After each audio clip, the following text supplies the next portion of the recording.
Konec šolskega leta se bliža in če imate doma majhne ali pa večje nadebudneže, se lahko to soboto podate v Ravne na Koroškem. Tam boste namreč lahko gradili pravljično deželo, pa ustvarjali v likovnih delavnicah, se zabavali pri športnih igrah in še mnogo drugega pomoč doživeti na sicer prvem otroškem festivalu. Več o tem pa z Rokom in Pajakom. Dobro jutro obema. Dobro jutro. Prvi otroški festival v Ravnah na Koroškem. Zakaj? Kako je prišlo do te ideje, da se zbobna otroke iz Koroške regije ali pa še širše na enem kupu in da se jim ponudi marsikaj za doživeti in za izkusiti? Ideja je pravzaprav stara že leto, dve. Porodila se nekako v najinih glavah in sedaj je prišlo do tega, da je pač zadeva tako daleč, da se bo zrealizirala to soboto 16. junija.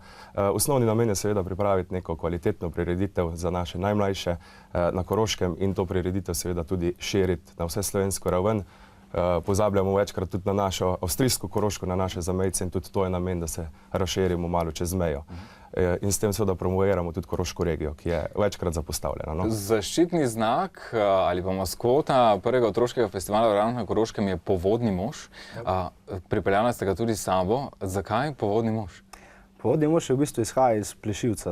Takrat Plešivc, zdaj je Uršla gora, tako je bil včasih na vrhu, je bilo jezero. In on se je tam strašno dolgočasil. Na drugi strani hriba je bila pa Uršula, oziroma na Pohorju, in takrat sta v bistvu zamenjala lokacije. In on je vodo, tisto jezero je spravil iz Uršle gore na Pohorje. Zdaj smo ga mi pripeljali nazaj, ko smo rekli, naj bo tu na Koroškem, pa da... Pa tudi, da mu ni preveč dolgčas na gore. Ja, rad ima družbo, zato bo še posebej rad ima otroke. Kaj vse pripravlja povodni mož skupaj z vašo pomočjo za otroke? Nekaj sicer sem že prej omenil pravljično deželo, pa športne igre.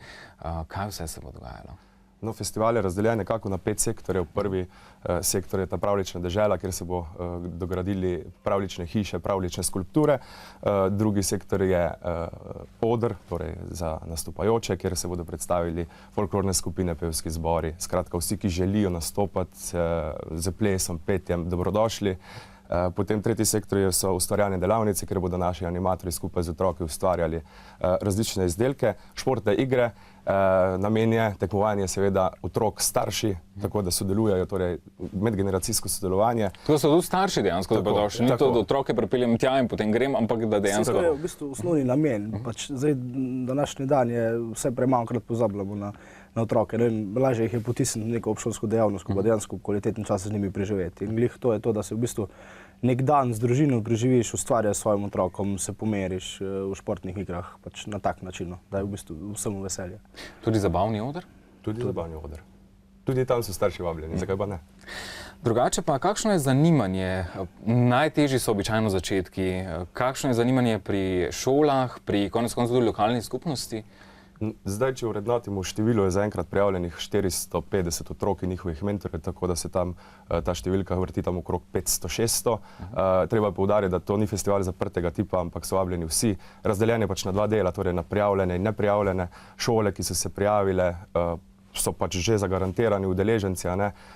Zaenkrat je teh 16 skupin, poleg teh pa še vse, oziroma veliko lokalnih organizacij, društev, ki bodo predstavili svojo dejavnost na razstavnih stojnicah. Kje natančno se bo v Ravnah, oziroma na Ravnah na Koroškem vse skupaj dogajalo? Ravne res da niso velike, ampak vendar če človek pride prvič tja, verjetno se malo težko znajde. No, pot bo označena, to absolutno. Če prideš v Krožnega, greš naravnost, pa v glavnem, na osnovni šoli Prežega Gorovca, oziroma v okolici njeni. In na vsakem vstopu v Ravnem v bistvu tabla označena bo, tako da po mojem ne bo problema najti. To je v bistvu del Ravn, ki je zelo takšen miren, lahko rečemo, tako da bodo pravlični, da bodo otroci lahko mirno tekali naokoli. Tudi za vse tiste, ki bi radi morda v prihodnosti razmišljali, da kakšen dan več preživijo ravno na Koroškem, bo nekaj ponudbe na stojnicah, namreč lokalne turistične organizacije, pa hotel mladinski, namer se predstavlja. Zakaj združevati še to? Je Koroška zanimiva tudi za več kot samo na otroški festival? Absolutno. Koroško je treba začeti promovirati kot potencialno turistično destinacijo. In Koroška v bistvu dela na tem in upam, da bo se tudi, mislim, tudi ta festival je del promocije. Absolutno je treba promovirati festival in s tem tudi naš kraj.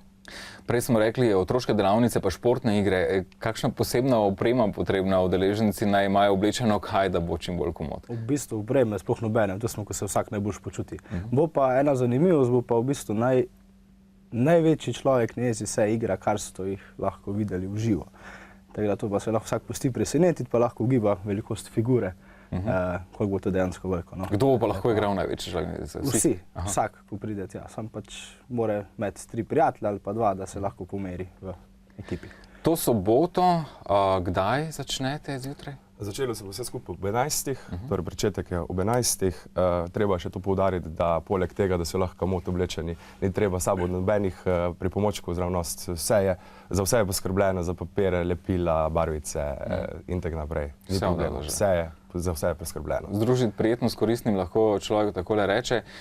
Morda še za sam konec, ob 11. začnete, je dobro, da pridejo ljudje prej, se morajo prijaviti ali kako? Ni potrebna prijava. Vstopnine ni. Vstop je brezplačen. Na tem mestu se bi jaz seveda zahvalil tudi naši lokalni skupnosti občine Ravne, našemu županu, magistra Tomažu Roženu, ki so res prišli naproti in tudi zelo pomagajo. In brez lokalne skupnosti in vseh prostovoljcev, ki bodo tam pomagali, izvedba takega festivala pač ni mogoča. Tudi so organizatorji v bistvu v javnem skladu za kulturne dejavnosti. Za konec samo še to vprašanje. Se kdaj razjezi povodni mož na poredne otroke? Povodni mož je v bistvu na tak lep način pove, da to, kar delajo, ni prav. Tako da ne razjezi se. Dobro. Bo pa kakšnega vzgojnega tudi, če bo preveč poredni, naprimer, ne? Na prijazen način. Hvala lepa za obisk, uspešno izpeljavo prvega otroškega festivala na Ravnah na Koroškem, kot rečeno, to soboto ob 11. se vse skupaj začne. In seveda vabljeni, če imate manjše ali pa večje nadebudneže, da se oglasite tam in se pomerite vsem, kar vam bo ponujenega.